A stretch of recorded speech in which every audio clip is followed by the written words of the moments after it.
Hey guys, Nick here with another episode of 95 Crypto. Today we're talking games. Yes, Gala Games. I keep going about games. Yes, he's never going to shut up about games. If you like games, stick around. If you don't, well, probably just click through. Don't blame you. But hey, today we're going to play a tower defense game called Fortitude, which I just found out is PvP. Why am I upset about that? Well, I'm gonna get embarrassed because I thought I could just play against some bots, like easy and play some PvE, but apparently it's PvP. So we're gonna have some matchmaking time that I'm gonna cut out of this video so you guys don't have to sit there and wait as we queue up. But hopefully we'll get some games pretty quick, and I'm gonna give you my first thoughts on Fortitude because it's my first time playing it. Not a tower defense game per se, I've played those before, but I do not know what I'm doing with Fortitude, so if you want to leave a comment below about how this guy's an idiot, feel free, because it's my first time, guys, so be easy. Alright, let's get to it. But wait, there's more. Yes, no ShamWow towels, but I just wanted to do a quick little due diligence dive on what Fortitude is before we started playing, and the value behind play-to-earn blockchain games, and why I'm so pumped about them. Just to give you a high-level overview of play-to-earn mechanics, it differs itself from pay to win or other in-game currency mechanics. You think about V-Bucks in Fortnite, for example. You spend that $10, you get a skin in-game. That skin never comes out of that game, it stays there, and that's an asset locked away. In play-to-earn mechanics in games, you're going to be able to, first of all, spend time, your money, time, effort, whatever, in a game, grinding up resources, new materials, a new unlockable, whatever, and you're going to be able to earn an in-game currency. That in-game currency is going to be a cryptocurrency that you can then exchange for real money, real monetary money, US dollar, whatever your native token is, you're going to be able to exchange it for. Pretty cool, right? But how do you do that? Well, you use your NFTs that you've earned or bought, and you play them in the game to then accrue those tokens. So you can earn assets, digital assets, NFTs, whatever. Could be a horse, could be a tower in this case. I own 2 of Fortitude. And you can then play those NFTs in your game, and you will start earning the game's native currency that you can then exchange for your native currency. Pretty cool, huh? Right? So now you're not locking away your money in a siloed ecosystem, but instead it's an ecosystem that can transfer to real life, that can go to the real world economy and then bring value out of your game, right? So if you're done playing with Fortitude, or you're done playing Mirandus or whatever Gala game next that we talk about, you can take that money and do something with it. You can take that horse and do something with it. Maybe you can trade that horse in for a car. Pretty cool, right?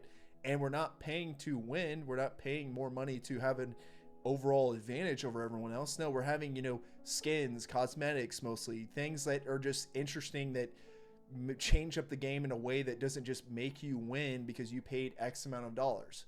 And while it's not a pay to win mechanic game, you can participate as much as you want to participate. That's the cool thing about blockchain games, is that regardless if you're playing the game, you're going to earn an in-game currency. If you want to cash out for US dollar, you can. If you want to spend that on a horse in Mirandus or another planet in Echoes of Empire, you can also do that. So you can just play as much as you want, spend as much as you want in the game to earn a little bit more if you want, or not. It's all up to you. But that's the thing, it's putting the power and control in the gamer's hand, whereas pay to win mechanics is just locking up value and money for video game companies, which is just, which one do you want to be a part of? Me getting paid, or the game company constantly getting paid? Think about it. But I'll stop there. Let's talk about what Fortitude actually is and then get to the gameplay.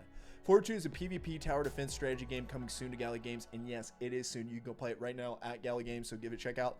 Round 2 is the team behind Fortitude that has been developing this, and while Fortitude saw a bunch of different NFTs that you could have actually gotten as part of airdrops for being, I believe, a Gala Gold member, such as towers, cannons. I'll probably show you guys a couple of mine. I got an arrow tower. This one looks very familiar. I believe I have an arrow tower and like a fire tower. So I'm imagining I set things and people on fire, which, just isn't as nice as when you say it. But essentially, Fortitude is going to be a pretty cool game that's a tower defense, and there's actually clans in it. So if you want to party up with different groups and be more powerful and have clan battles, you can do that. So that's pretty cool. If you're going to play Fortitude, let me know. I need a clan. I'm in need of a clan. There's clan NFTs you can get, and you can own the clan, essentially, and those are on the Gala Games Store. I'm going to show you that really quick right here. Fortitude on the Gala Games Store. You can check it out. hit over here, it'll say install and play. Just install it as a normal game. Installed just fine for me, didn't go through any hiccups, and you can start playing. But here are the clans. So again, I would love to see, you know, I think probably some of these released, I believe back in June 6th, 7th, etc. As more of them sell out, as these inventories empty, they scale up, get more expensive. But yeah, I would love to see some of these maybe starting a little bit lower prices, just from the accessibility standpoint overall for everyone. You know, not everyone has excess money to throw at these games. Now, again, some of them are very reasonable entry prices, I think, overall, especially in the blockchain space. And, you know, if you just participate in the Gala Games ecosystem, you're going to be eligible for airdrops over like arrow towers and things like that, right? See, so now you can see my two things here. One's a little fire orb tower, and here is my little arrow tower. So we'll see how those fare. All right, guys. So actually, let's see. I've been building a little bit here. I had to readjust some of the audio, so you will see that I've generated some troops. I figured out that you have a summer's tent, which develops troops, which is pretty cool. I can currently build undead warriors. This is where they go to hang out and barbecue.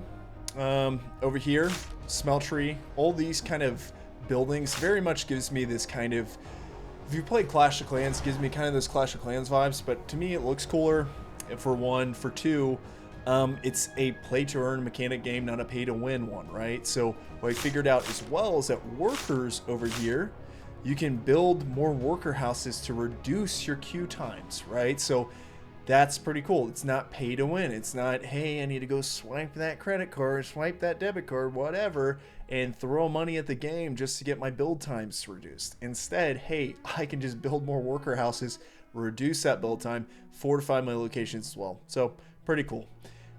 Further, I built a second little cannon right here. I had one, and now I have to watch out for attacks for all sides. So that's stressful, especially when you're playing with other players instead of just, you know, bots. But hey, whatever. I digress. But yeah, guys, I've been learning a couple things here. Also, it doesn't seem to be the, you know, one worker house per build. They can only build one thing right now. And you also have some drop downs over here. NFT buildings, decorations, traps, defensive buildings, basic buildings, and so on. So your basic buildings are going to be your production facilities, things that, you know, harvest gold, store your gold, harvest mana, store your mana. And that's two of your main resources, gold and mana. And then we have bloodstone as well. You can use the bloodstones to perform a variety of magic. Not sure what those are. Still learning. Again, just barely played for like 5 minutes and realized my audio was a little loud and I wanted to reduce it just so you guys had a pleasant experience. But yeah, there's defensive buildings as well. You can build walls, arrow towers like my NFT once I'll be able to use it. And I think those will just deploy there, like I said. And there are different classes. The skeleton archers, pretty funny with their purple eyes and their purple arrows there. These guys just make me really laugh. The Knoll looters, you know, I'm not quite sure if that's a panda or a rat, but it's pretty cool. Your ogres, yeah, they got plenty of teeth. These guys are like suicide bomber ogres, so they like explode in like a fiery inferno, I think. Yeah, pretty cool. And then you got your orc warriors, so shout out Mirandus. But what I would love to see in this game too is maybe even like crossover themes. You know, like it'd be pretty cool if you got some NFTs that were just like Mirandus themed soldiers or whatever, Mirandus themed undead warriors, and then your undead warriors all looked like, you know, Mirandus knights or something. I don't know, just an idea, but I think it'd be pretty cool. But yeah, guys, still trying to kind of figure out how you go to battle. So you can send scouts. So, okay, so wow, we're scouting. So this is someone's base. So last time I pressed this, no one appeared. So this is pretty intimidating. So this is totally like the Clash of Clans, man. This is the guy that in Clash of Clans, he swiped the credit card, you know, 10 times in one day. But hey, again, play to earn, not pay to win. So he didn't have to do that, but he's been spending time obviously fortifying his base. He's got a Town Hall 5. He's building things. He's got cannons over here. Oh, and it only lets you scout for a limited amount of time, so you just get a peek at their base and look around real quick. That's pretty cool. So you don't just get to sit here and plan out your attack like ridiculously, but you get like a quick little peek ski. Cool. All right. And yes, I said peek ski. Whatever that means. But yeah, there's some things here. We're in the HUD. You know, it'll just be nice once you have more settings. If you look here, there's really not a lot you can change here. The audio is kind of hard to set up on this end because I can't really turn the in-game audio down or mess with that. Further, just some of the UI, in my opinion, is a little small, as I can't make this screen full screen. On your screen, it should look full, but on mine, it's just a, you know, box in the middle of my widescreen monitor. So once you get different aspects, ratios, and stuff loaded up there, it's gonna be really neat. But yeah, and then there's some more things I just like about it. Besides the art style, I like that it's not too... I keep hating to throw Clash of Clans under the bus, but you know, it's not too cartoony and too goofy. It's kind of got that realistic cartoon vibe, if that makes sense. It's just a little bit more grittier. The color schemes, the palettes are a little bit more... not everything's exploding with color besides, you know, your golds and your manas, and things just look how I would perceive them to probably look in a game like this. Also, there's just really some good attention to detail when it comes to your cannons and stuff. They're shiny. They definitely have some like wear and tear around them as well. So just the visuals of this game are pretty appealing. So I guess we're gonna have to see what the gameplay's like once I get done building up my giant army of undead warriors. And yeah, there's no more space in my assembly area. My God, how many barbecues are you guys having? There's no more room for the barbecue. I need another one of these. I can upgrade. Oh gosh. So that's going to take Town Hall 3 and a lot more resources than I have. So guys, let's see if we can do a little attack here. Oh, I collected gold. Oh, yeah, that's right. Collected a lot of gold. Okay. So, well, we have enough gold now. We don't have enough mana. We don't have the mana store for it. We do have the size for it, so we definitely need to upgrade our mana storage, okay? So get that working. And again, okay, so a couple of these upgrades is letting me actually upgrade these at the same time. So, but what I've noticed, now I don't have the resources to test this, but what I was noticing earlier initially was, again, these workers, it was limited, like, if you were building or upgrading multiple buildings, like I started by upgrading or building my cannon, when I was building my cannon, I wasn't able to upgrade my town hall. So there might be just a conflict there where you can't upgrade your town hall while you have buildings upgraded. So you have to like choose, you know, which one you want to do. One of these is going to take 5 minutes. Others are going to be taking a significant amount of time. But I'm not going to make you watch and wait for that. So we'll pause the stream for a moment. Our mana well has now upgraded. We're probably not going to wait too long tonight for these to upgrade. But we got an upgraded mana well, so now we can actually produce more, and the storage will come after that, so we can spend more mana. Anyhow, let's figure out how to invade someone's town, and hopefully maybe not run into a Town Hall 5. That just does not even sound good. So guys, once you go down here in the bottom and you send scout, you will have an option to see a base and you will be able to send an army. And this one looks perfect. It's got no walls and like no defense besides the turret. So, sorry Anur, if I'm pronouncing your name right, but I'm coming after you. So, let's see. See, these games are just fun. I don't know. I just love the stuff. So you just, okay, you can just deploy anywhere? Really? You can deploy that quick? Okay, so there's a certain proximity you can't deploy at. Okay. Now I should probably get some on the back here. Take down that turret. Hopefully that's enough to take down. Oh man, those archers are messing me up. Okay, we got the turret. Boys in the rear, they're flanking. They're taking them for all they're worth. They're hitting the gold sacks, the gold storage, the mana storage. Give us your gold, fiends. Skeleton archers, there's only a couple to defend.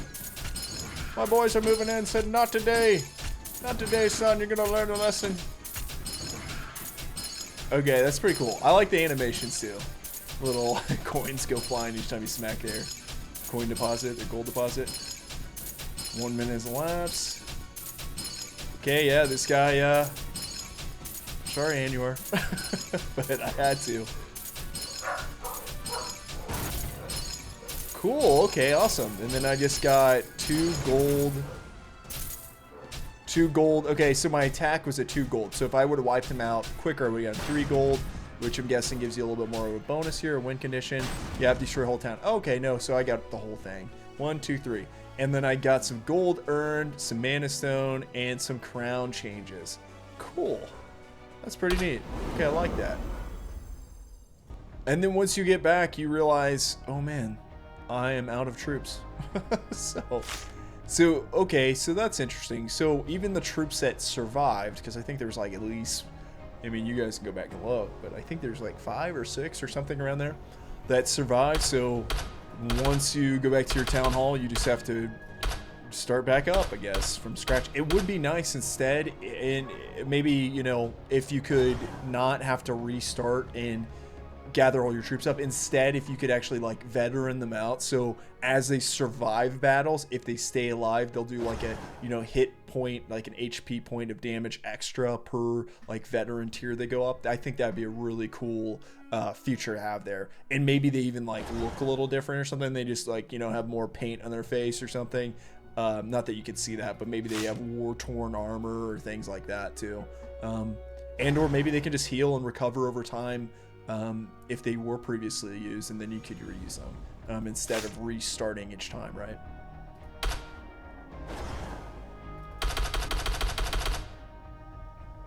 So yeah, but it's not too long to at least build your troops up. It looks like 2 minutes for a stack of, God, I can't see. It's hard to see there. But yeah, 20, 15 left. You know, like 1, 2, 3, 4, 5, 6, 7, 8. So 12 more, I guess. Or am I counting right? 1, 2, 3, 4, 5, 6, 7, 13 more. So it's about 2 minutes to summon about 13 of these guys.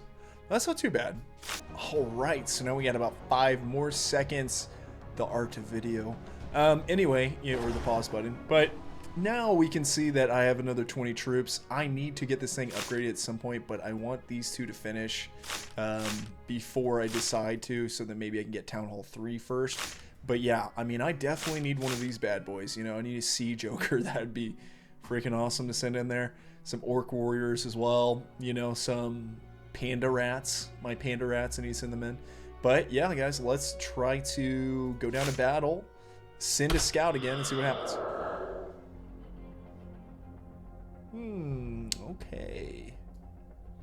Doesn't look too bad, right? I mean, no walls again, so rest in peace. That's probably what they say about my base, too. I don't have any walls. But hey, you know what? Beggars can't be choosers. Let's go.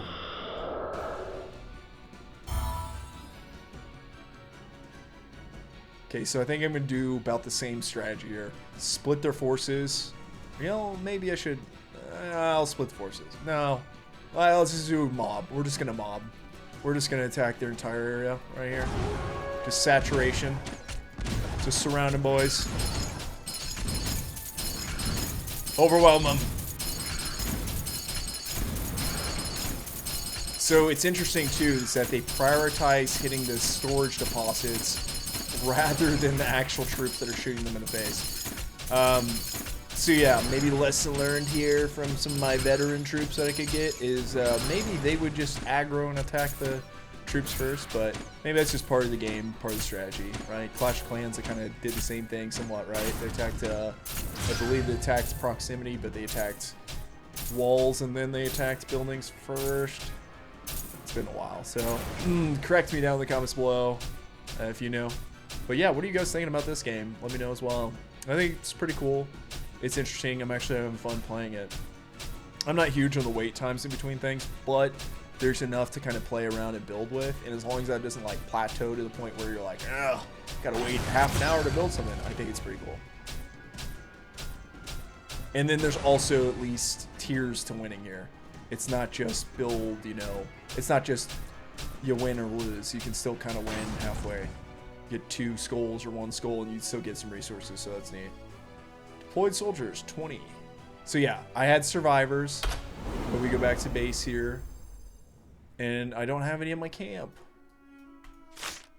So yeah, my only feedback, my real big feedback right there would just be like veteran units would be really cool. Like I said last time, I think just having a couple veteran units, even a percentage of the survivors, whatever it is, just being like war-torn, kind of a little battle-hardened, do a little bit more damage, maybe have less health, maybe there's like a con and pro to them or something, or maybe it's just a pro, I'm not sure. I think it would be really, really cool to see. But hey, let's see if I can, let's actually see if I can upgrade this really quick. Ah, another 15 minutes. Okay. All right, well, this is shaping up to be a pretty cool game. I'm looking forward to getting a couple more towers here. I'm probably going to do a part 2 of this series. If you guys want to see a part 2, let me know down in the comments below. Give me a thumbs up. Do something to signal that if you hate this game and you hate how I ramble through it and talk about concepts, and constructively say that if you would. But yeah, I'm liking it. I'm definitely digging Fortitude. This is getting me pumped to play to earn games. And I know some might think, oh, this looks fairly simplistic, or, you know, it doesn't look like Halo, the new Halo or something. You're right, but, you know, I think there's different types of games to meet different types of needs, and who's to say that, you know, there won't be a really cool first-person shooter from Gala Games, from people that made Halo. I made a video on that. Go check out my older videos. Yeah, there's ex-Halo developers making a game for Gala Games. Pretty cool. Alright guys, that's a wrap up on our first playthrough of Fortitude, the play-to-earn blockchain tower defense game. That is a tongue twister if I've ever said one, and I don't know how I didn't tongue twist my way out of that one. But it's pretty cool, and I do get hopeful about the future of play-to-earn games by playing this. I actually had fun, you know, summoning my little undead warriors around the towers, and just knowing that someday those are going to be my NFT, you know, NFTs that are playing to defend my base, right? And I think there's a lot of space to grow there. And 3 feedback items I'd say for this game is, 1, I think the town hall should be upgradable alongside other buildings, unless it's like a time mechanic constraint where they just want it balanced a certain way. That's totally up to the developer, of course. But 2, maybe making certain themed events for, you know, this game, right? You could bring in Miranda skins for your archers where they have cloaks, and you could, you know, really build upon that with the other Gala games that you have. You have a huge ecosystem of different type of games, and I'd love to see more crossover events coming in the future. Maybe even Echoes of Empire, throwing some like space, you know, type things there as well. And then 3rd, it's the veteran units of the game. I think there's a lot, well, veteran units maybe not of the game. I think there's room to place veteran units in there. You know, when you attack a base and you have leftover units, they should come back to your base, like, you know, with some identifiable, maybe like a star over their head or something, and a buff or a debuff. Maybe veteran units come back with more attack power, more damage that they can do per second, but they come back with a debuff in their health because they're wounded, and or units come back wounded, and then you can rehabilitate them and heal them over time, and then they do still do more attack damage. I think the, you know, sky's the limit when you come to veteran units and so on. But guys, I'm done rambling. Let me know if you enjoyed this game, this walkthrough, if you enjoyed this kind of series, if you want to see more like it, if you'd like to see more of this game with a higher level base, because I'm going to be playing this. Again, I very much enjoyed it, but let me know in the comments below. Let me know what you're playing right now, what Gala game you're excited most about. And Ian Walsh, appreciate you commenting down in the previous video. It means a lot to me that people were just coming and communicating and talking games and shooting this, you know, that word I'm not gonna say, but, you know, just talking up games and chit-chatting. It means a lot, and especially being just someone that's newer at this. So all right, without further ado guys, until next time, coffee's on me.